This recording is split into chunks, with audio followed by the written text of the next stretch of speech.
Assalamualaikum warahmatullahi wabarakatuh. Kepada yang terhormat Bapak Ibu dosen penguji uji kinerja pada PPG Transformasi Pendidikan Agama Islam tahun 2025. Perkenalkan, nama saya Abdullah. Saya adalah seorang guru pendidikan agama Islam di SMK Negeri 45 Jakarta. Sekaligus saya saat ini menjadi mahasiswa PPG Transformasi Pendidikan Agama Islam batch 2 tahun 2025 di LPTK UIN Syarif Hidayatullah Jakarta dengan nomor induk mahasiswa PPG 42500125554. Pada saat ini saya akan melaksanakan praktik pembelajaran untuk uji kinerja di kelas 11 DKV dengan materi dakwah dengan santun, tablik dan pidato. Demikian, terima kasih perkenalan saya dan selamat menyaksikan. Assalamualaikum.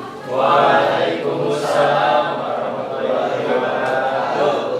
Gimana kabar hari ini? Alhamdulillah, luar biasa. Allahu Akbar. Alhamdulillah semuanya dalam keadaan sehat afiat.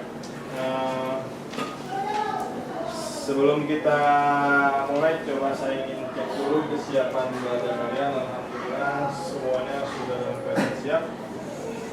Coba tolong satu orang pimpin untuk berdoa sebelum kita mulai pembelajaran hari ini. Siap. Doa. Bismillahirrahmanirrahim. Raditu billahi rabban wa bil islami dinan wa bi Muhammadin nabiyya wa rasulah. Rabbi zidni ilman warzuqni fahman. Assalamualaikum warahmatullahi wabarakatuh. Waalaikumsalam warahmatullahi wabarakatuh. Sekarang saya ingin absen terlebih dahulu.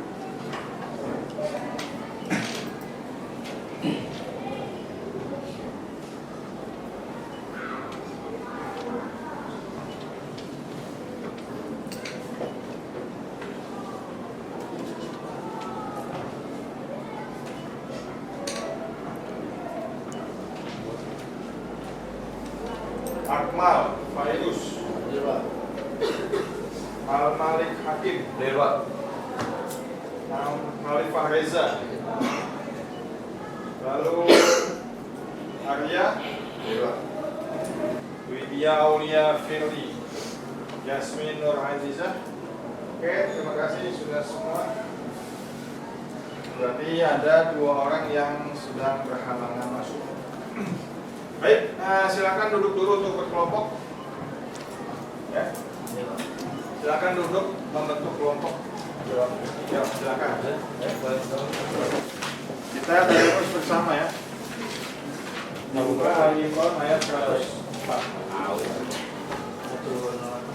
Kita mulai dengan A'udzu billahi minasy syaithanir rajim. Bismillahirrahmanirrahim. Wal takum minkum innahum yad'una ilal khairi wa ya'muruna bil ma'rufi wa yanhauna 'anil munkari wa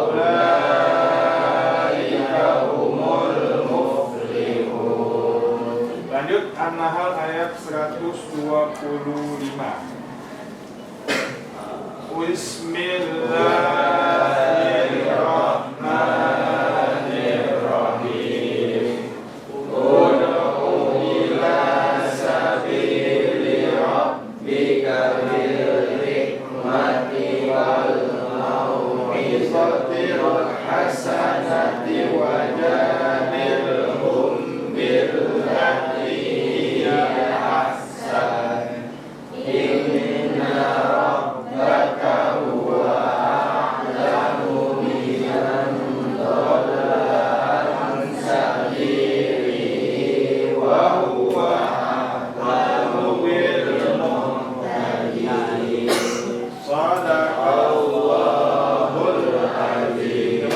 bacakan terjemahannya. Ali Imran ayat 104. Arya Mazda Putra. Artinya, dan hendaklah di antara kamu ada segolongan orang yang menyuruh kepada kebaikan, menyuruh atau berbuat yang makruh, dan mencegah dari yang mungkar, dan mereka itulah orang-orang yang beruntung. Nah itu. Lalu ayat An-Nahl ayat 125 pada ayat dia lagi. Artinya seluruh manusia kepada jalan Tuhanmu dengan hikmat dan pengajaran yang baik, dan berdebatlah dengan mereka dengan cara yang terbaik. Sesungguhnya Tuhanmu, dialah yang lebih mengetahui siapa yang sesat dari jalannya, dan dialah yang lebih mengetahui siapa yang mendapatkan petunjuk. Nah, itulah terjemahan dari Quran surah Ali Imran ayat 104 dan An-Nahl ayat 125. Sekarang saya minta kalian memejamkan mata sejenak, ya, mencari pesan kebaikan, lalu nanti disampaikan kepada temannya yang ada di kelas ini.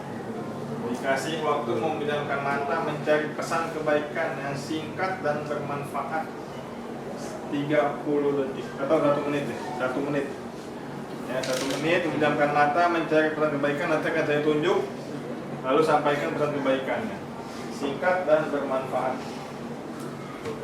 Silakan ya, 30 detik lagi, 30 detik lagi.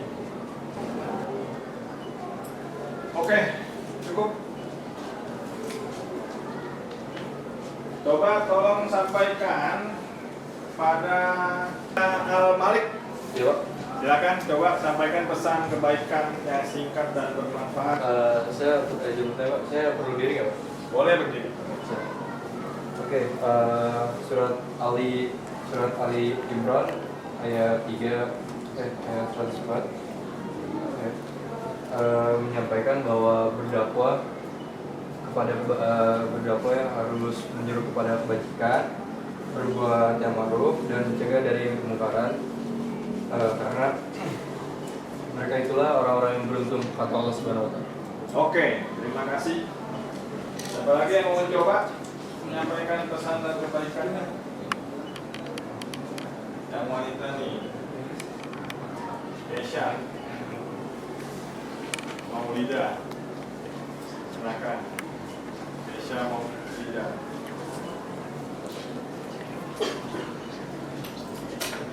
Silakan. Pesan dan kebaikan bisa singkat dan bermanfaat. Kan apa aja kan pesan. Boleh berdiri.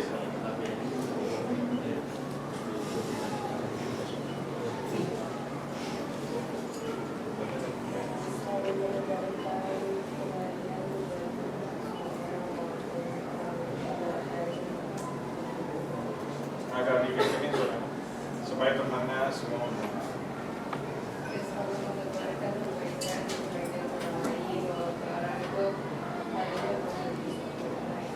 Selalu mendebarkan kebaikan pada orang lain walaupun kita itu belum sempurna. Oke, terima kasih atas pesan dan kesannya. Sekarang mari kita lihat tayangan ceramah.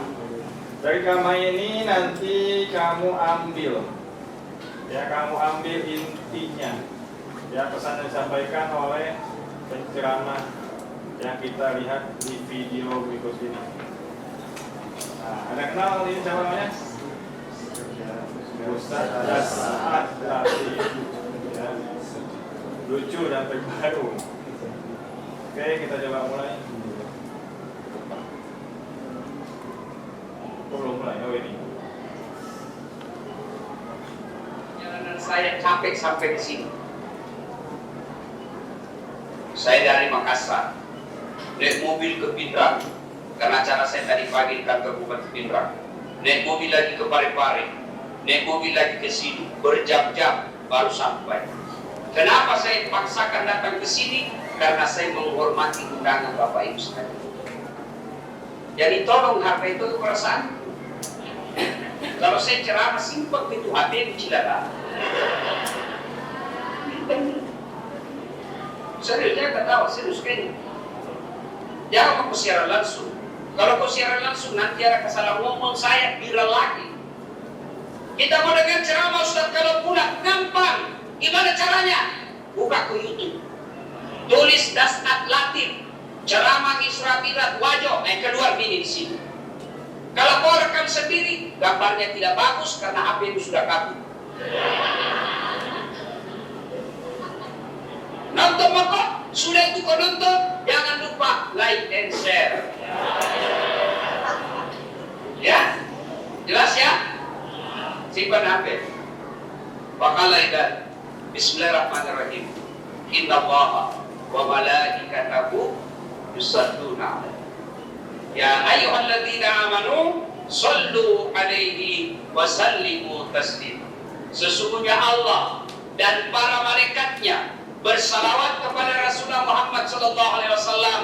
Maka wahai orang-orang yang beriman, bersalawatlah kalian kepada Rasulullah dengan sebaik-baik salawat. Pak Bupati mohon izin. Orang masuk surga bukan karena tidak ada dosa. Kalau orang masuk surga karena tidak ada dosa, tidak ada isinya surga. Ada semua dosa tak. Lalu kenapa orang masuk surga, Ustaz? Ketika ditimbang dosanya dengan kebaikannya, amalak madecenna sida amalak majah ditimbangi, ternyata ma'afanahi amalak madecenna daripada dosa-dosana. Namun selisihnya 0,1%. Dari ketika Bapak ditimbang pahalanya, lebih banyak pahala, mega dosana tapi mega piamalakna, dari masuk ke surga. Sekarang pahala bapak-bapak kita itu, siapa yang tahajud tadi malam? Apa kesimpulannya? Silakan, Akmal. Kesimpulan dari materi yang disampaikan oleh Ustaz Dasat Latif. Kesimpulannya, kesimpulannya dari nama Ustaz Dasat tadi Pak, kalau sesungguhnya kalau kita tuh semuanya pasti punya dosa Pak. Terus Punya dosa dan itu kita juga punya pahala Pak yang bakal ditimbang. Ya, walaupun sepersekian detik, kalau pahala kebaikan kita lebih besar daripada keburukan, itu bakal dimasukin surga Pak. Sama tadi sedikit cerita tentang perjalanan Nabi Pak setelah wafatnya istri tercinta Pak. ya, diajak ke Isra Mi'raj. Itulah pesan-pesan dari ceramah Ustaz Dasat Latif ya, tentang sebab musabab kenapa Nabi diisrokan. Karena Nabi saat itu telah bersedih karena kehilangan istri tercintanya, dan ciri istri yang dicintai dan pasti masuk surga adalah ketika istrinya meninggal suaminya sangat sedih ya. Tapi kalau dia suaminya sangat senang berarti itu dalam istri sekarang enggak. Oke, sekarang itu sekelumit tentang ceramah ya, atau dakwah ya, disebut dakwah. Nah, ini materi yang akan kita bahas ya. Materi yang akan kita bahas yaitu tentang dakwah ya.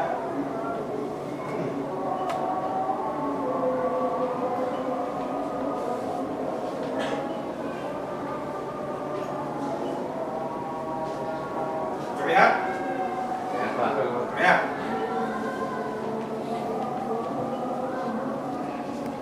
Tujuan pembelajaran. Kazam, baca tujuan pembelajaran. Tujuan pembelajaran setelah mempelajari materi ini, kalian mendapatkan pertama menganalisis ketentuan dakwah, khutbah, dan tabligh. Kedua, menyusun teks khutbah dengan tema nilai-nilai Islam rahmatan lil alamin. Yang ketiga, menerapkan ketentuan dakwah, khutbah, dan tabligh. Keempat, membiasakan sikap menyebarkan Islam rahmatan lil alamin. Oke, di sini tujuan yang akan kita pelajari. Sama dakwah. Ya. Nah, ini bisa kalian lihat pengertian dakwah baik secara istilah ataupun secara bahasa. Ya, istilah mengajak orang lain untuk meyakini kebenaran ajaran Islam dan mengamalkan syariat Islam agar tercapai pola hidup yang lebih baik sehingga tercapai kebahagiaan dunia dan akhirat. Ini pengertian secara istilah. Ya, kalau secara bahasa sudah berasal dari bahasa Arab, da'aya damu artinya mengajak. Nah, ini sumber dakwah. Ya, ada Al-Quran pastinya, ada hadis, ya, dan ada juga pendapat para ulama. Nah, dalil perintah berdakwah dari Al-Quran yang tadi kita sudah baca, Ali Imran ayat 104 dan juga An-Nahl ayat 105 atau Ali Imran ayat 110. Ya. Lalu ada juga hadis Nabi yang menjelaskan perintah untuk berdakwah. Di antaranya, barang siapa yang melihat kemungkaran maka hendaklah ia mengubah dengan tangannya. Kalau dia tidak mampu dengan tangannya maka berubah dengan lisannya. Maka dia tidak bisa mengubah dengan lisannya, maka dia harus benci di dalam hatinya. Itulah selemah-lemahnya iman. Ya. Man ra'a minkum munkaron, itu hadisnya. Fal yughayyirhu biyadihi. Siapa orang yang berkemungkaran maka hendaknya dia merubahnya dengan tangannya. Wa illam yastati, jika dia tidak mampu, fal yughayyirhu bilisan, maka dia berubah dengan lisannya. Jadi tangan itu apa? Tangan itu kekuasaan. Kalau dia punya kekuasaan, berubah dengan kekuasaan. Ya. Jika dia tidak punya kekuasaan, maka dengan lisan atau nasihat. Wa illam yastati, kalau dia tidak mampu, fal yughayyirhu biqalbihi, maka dia harus berubah dengan hatinya. Apa? Dia membenci di dalam hatinya. Maka itu bahwa adaful iman. Maka itulah selemah-lemahnya iman. Jadi kalau kita melihat kemungkaran, kemaksiatan, jangan kalian diam saja. Minimal kita harus benci. Ada teman melakukan kemungkaran, nah kita nggak suka, nah itu berarti kita masih punya iman. Tapi kalau ada teman atau orang lain melakukan kemungkaran, kejahatan, kita diam saja, maka kita tidak benci, maka kita imannya sudah bukan lagi lemah, tapi tidak ada iman. Yang kedua, tidak menyampaikan dakwah dengan tepat, tidak sesuai objeknya. Ya, anak kecil disampaikan dengan kalimat orang dewasa yang nggak akan nyambung sesuai objeknya. Ya, itu hambatan. Yang ketiga, tidak aktif dalam kegiatan dakwah. Ya, nggak pernah aktif. Ya, nah ini urgensi dalam dakwah.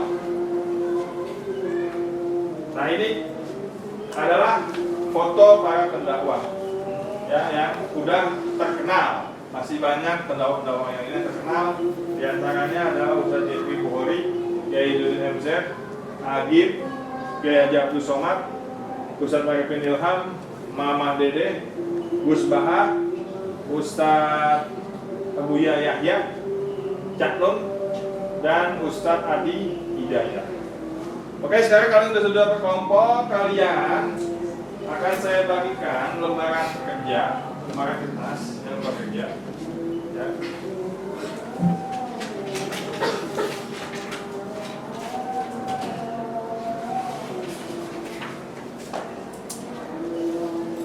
Mana kelompoknya? Ini ya? Satu kelompok. Ini? Apa ini? Ini? Ini dari dua. Temannya pada nggak masuk. Ya. Ini? Maka ini? Ini? Gabung aja. Ini? Gabung aja. Paling mulai gabung masuk. Ya, gabungnya kacang. Ini? Iya. Oke? Sorry.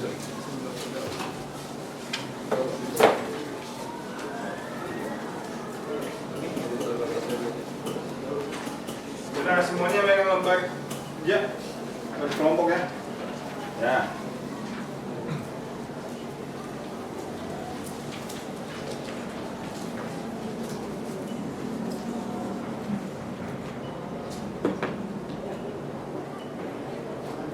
Masing-masing kalian tulis diantaranya adalah rukun khutbah.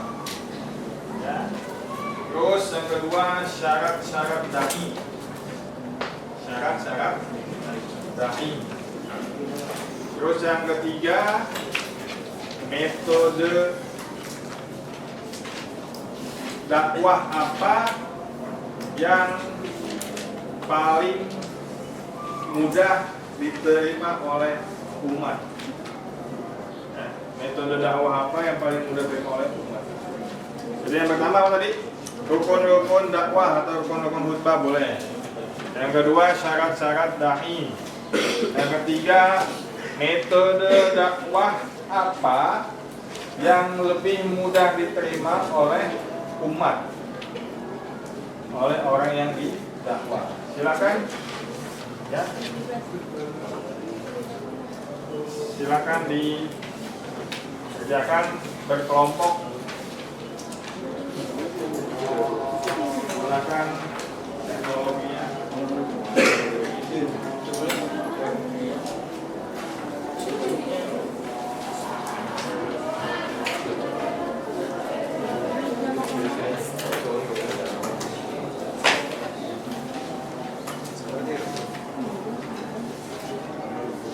Tuliskan nama kelompok ya, jangan lupa nama kelompok.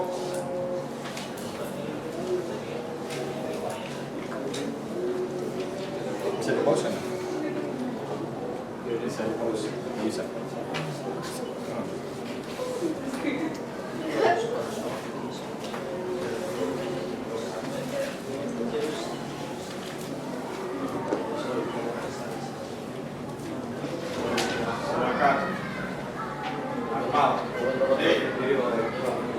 Kami dari kelompok 1 yang beranggotakan Muhammad Fairuz, Arya Fajar Putra, Diki Abdal, Dinalidia Pratiwi dan Romalia. Di sini rukun khutbah itu ada 5. Pertama adalah membaca hamdalah pada kedua khutbah. Yang kedua membaca sholawat kepada Nabi Muhammad SAW. Yang ketiga berwasiat tentang takwa kepada diri sendiri dan jamaah. Yang keempat membaca ayat suci Al-Quran kepada kedua khutbah. Yang terakhir adalah berdoa pada kedua khutbah. Oke, terima kasih. Kelompoknya Raihan Jailani. Coba bacakan rukun khutbah. Atau rukun dakwah. Sendiri ya. Ya, silakan berdiri. Berdiri. Anggotanya jangan lupa. Saya khutbah pertama tuh Sebutan anggota dulu. Saya Muhammad Ilani, ada Muhammad Bowo, ada Fadilah, Kaisar Maulid Darubani, ada Hidayah Sifat sama Tair dan Jirawiyah sendiri. Oke. pertama tuh saya khutbah ada khutbah pertama dilaksanakan sudah masuk waktu zuhur. Yang kedua khutbah dilakukan dengan berdiri, namun ketika tidak mampu boleh dilakukan dengan duduk. Ketiga duduk sebentar di antara dua khutbah. Keempat, suara khutbah harus jelas dan dapat didengar oleh jemaah.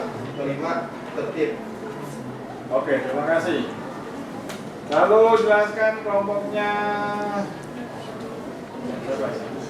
Ihsanuddin tentang syarat-syarat dai. Syarat-syarat dai.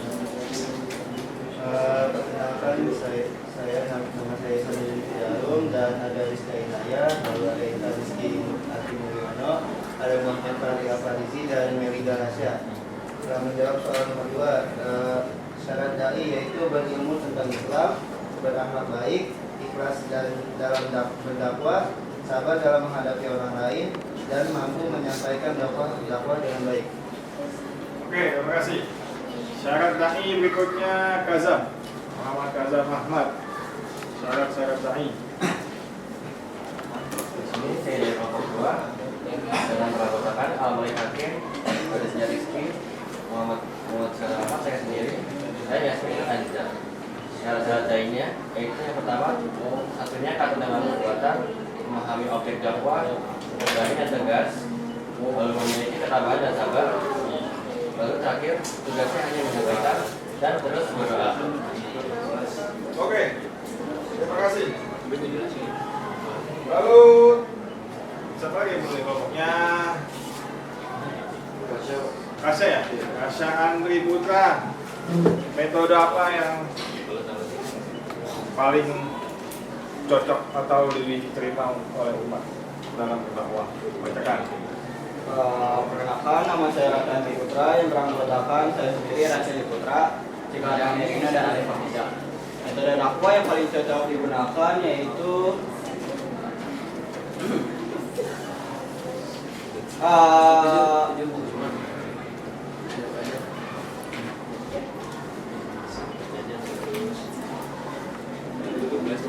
yaitu yang pertama uswatun hasanah, yaitu dengan tinggal aku pendakwah sendiri sesuai dengan apa yang beliau dakwahkan, lalu memahami objek dakwahnya, yaitu apakah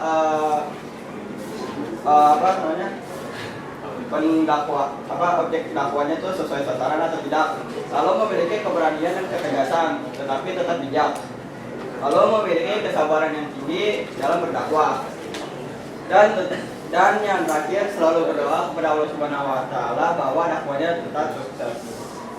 Oke, terima kasih. Kita ice breaking dulu. Ya.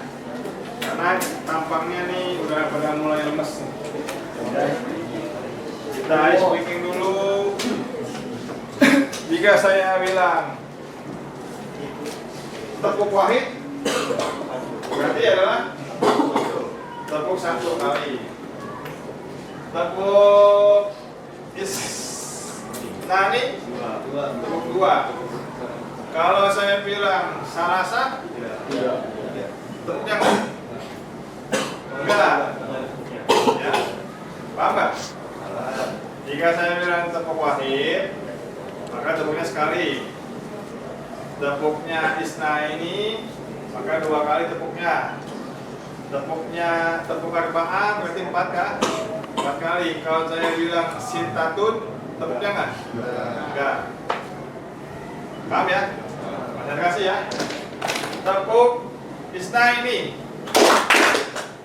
Ayo tepuk. Tepuk sintatun. Nomor 7 itu. Sintatun berapa? 6. Asyaratun.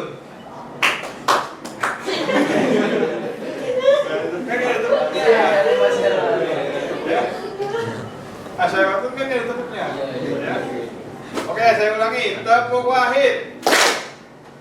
Tepuk salasa. Salasa. Oke. Sekarang kita sudah berada di penghujung pembelajaran dan sudah kita segarkan ya dengan ice breaking, dengan ilmu-ilmu yang sudah kita pelajari dan sudah kita segarkan. Lalu saya minta tolong bacakan kesimpulannya oleh Ihsanuddin. Pembelajaran hari ini bagaimana? Bacakan kesimpulannya yang ada. Oke, kesimpulan pembelajaran hari ini yaitu dakwah adalah ibadah yang mulia dan cara terbaik untuk menyebarkan luaskan Islam adalah dengan santun, damai, dan menjadi teladan. Dakwah tidak hanya di mimbar, tapi di setiap ucapan dan lisan kita. Oke, terima kasih. Coba tolong bacakan quotes of the day-nya oleh Aksan.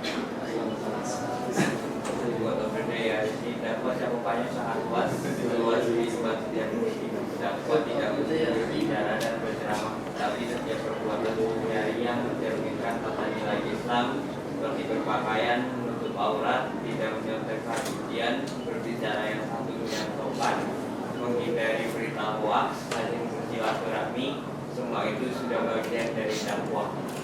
Oke, itulah kesimpulan pembelajaran hari ini dan quotes of the day-nya. Jadi bagaimana pembelajaran hari ini? Yes, Menyenangkan? Menyenangkan. Oke. Lalu apakah dakwah hanya sebatas di masjid atau musola saja? Iya. Dakwah bisa kita lakukan di mana Saja. Ya, dengan santun dan pengetahuan yang cukup. Baik, kalau gitu sudah paham, nanti kita akan membahas di materi selanjutnya ya tentang lebih dalam lagi tentang tabligh ataupun pidato. Mari kita baca doa penutup pembelajaran atau kita mau majlis. Subhanakallahumma wa bihamdika asyhadu an la ilaha